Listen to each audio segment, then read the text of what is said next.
Proton S70 vs Honda Civic RS. இது ரெண்டுல எதை சஜஸ்ட் பண்றேன் அப்படின்னு கேட்டிருக்கீங்க. Honda Civic RS வந்து 150,000, Proton வந்து slightly less than 100,000. S70 அப்படி பாத்தீங்கன்னா அந்த கார் வந்து value for money, definitely value for money. Honda Civic பாத்தீங்கன்னா என்னோட ஃபேவரட்டான ஒரு கார். ஸோ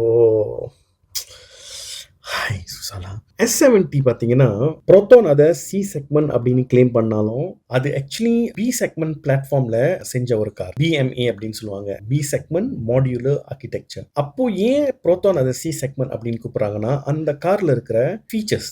ஸோ அந்த காரில் இருக்கிற ஃபீச்சர்ஸ் பார்த்தீங்கன்னா யூஸ்வலி சி செக்மெண்ட்டில் தான் அந்த மாதிரி ஃபீச்சர்ஸ் உங்களுக்கு கிடைக்கும். 100,000க்கு மேலே கட்டினா தான் அந்த மாதிரி ஒரு ஃபீச்சர்ஸ் கிடைக்கும் உங்களுக்கு. அதனால தான் வந்து ப்ரோட்டான் அதை சி செக்மெண்ட் அப்படின்னு கூப்பிடுறாங்க.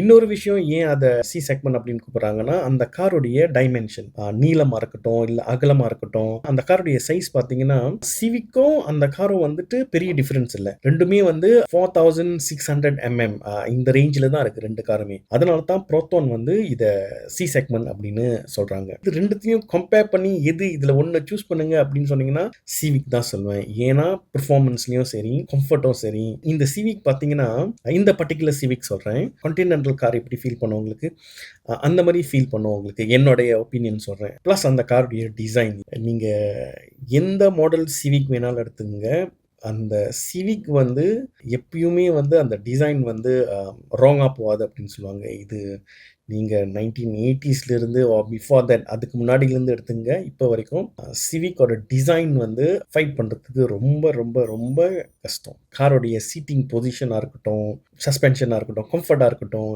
நீங்கள் எதை எடுத்துக்கிட்டாலும் civic definitely it's a better car. ஆனால் வேல்யூ ஃபார் மணி அப்படின்னு எடுத்துக்கிட்டிங்கன்னா கண்டிப்பாக S70. ஏன்னா S70 வந்து நீங்கள் அந்த ப்ரைஸ் பாயிண்டில் கம்பேர் பண்ணிங்கன்னா ஹோண்டா சிட்டி, வியாஸ், இந்த அல்மேரா இதெல்லாம் இருக்குல்ல, ஸோ அதோட கம்பேர் பண்ணிங்கன்னா S70-யை ஃபைட் பண்ணுறது ரொம்ப ரொம்ப ரொம்ப ரொம்ப கஷ்டம். உங்களுக்கு சிவிக் வாங்கக்கூடிய பட்ஜெட் இருந்துச்சுன்னா கண்டிப்பாக சிவிக் வாங்குங்க. நீங்கள் 150,000ல் என்ன கார் வாங்கலாம் அப்படின்னு கேட்டிருந்தீங்கன்னா வேறு மாதிரி சொல்லியிருப்பேன். இல்லை 150,000 பட்ஜெட்டில் சிவிக் வாங்கலாமா இல்லை வேறு ஏதாவது ஆப்ஷன் இருக்கா அப்படின்னு கேட்டிருந்தீங்கனாலும் வேறு மாதிரி சொல்லியிருப்பேன்.